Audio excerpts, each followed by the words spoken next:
Hey, it's your boy Bobby Beast here. I want to talk about a subject that comes to mind, and that is Tariq, the King of New York.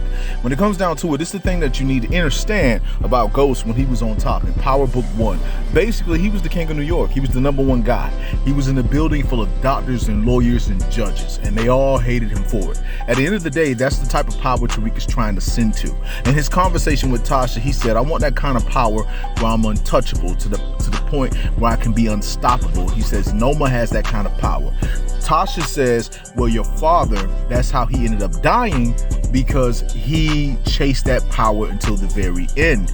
And truth be told, let's be honest, the real reason why Ghost is gone is because of Tasha and Tariq. But at the end of the day, he did achieve the goal, but they took him out because they knew Tariq was the only one who could have got close to him. And regrets. At the end of the day, when it comes down to it, the power can be obtained by Tariq. And the reason why is because actually Tariq is a little more intellectual than his father is.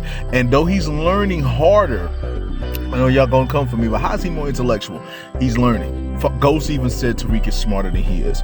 Basically, Tariq reminded Ghost that Ghost told Tariq, you remind me of me, but you're better than me. You have so many opportunities. You have so many things that you can do. So many advantages I didn't have. So Ghost made it his business for his son to do better than him. He made it his business to invest into Tariq, for Tariq to be so intelligent. It's been shown since Power Book 1 that he was highly intelligent, that he ran through books. He ran through them, read through them. He was smart in class. He was tutoring Zeke. He is in a class that is challenging. Anybody that you see in that classroom, they're intellectually high, no matter what you say, because that is a class that's to help you get credits early in college. That shows his intelligence. However, when you apply that type of intelligence to the streets, you have someone who's smart enough to be around the streets but stay away.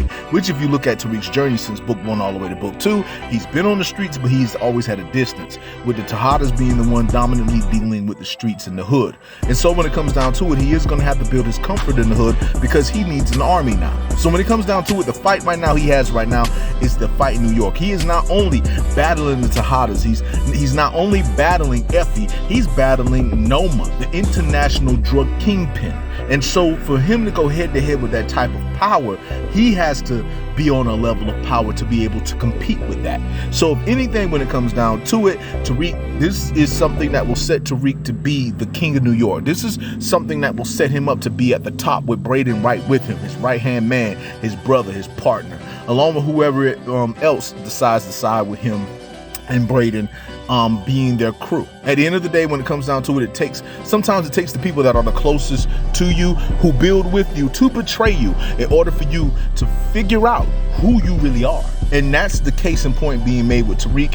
This is what Ghost was trying to protect him from, but Dad's not around to protect him anymore. So when it comes down to it, he's learned his lesson. He has survived some close calls.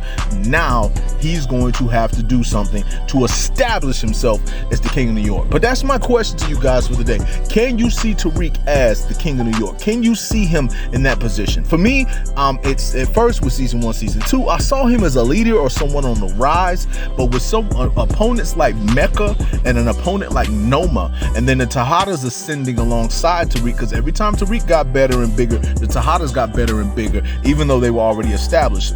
Messing with Tariq has ascended them to a higher level of drug dealing. And so when it comes down to it, now he's on a higher level, they're on a higher level with him, they've become his opponents, and the war is on. So when it comes down to it, can you see Tariq as the King of New York? Just let me know. We will see. But I just want to say to all of you that it is your boy Bobby Beast here. I just want to say much love, much respect. Hold it down. And hey, it's your boy Bobby Beast.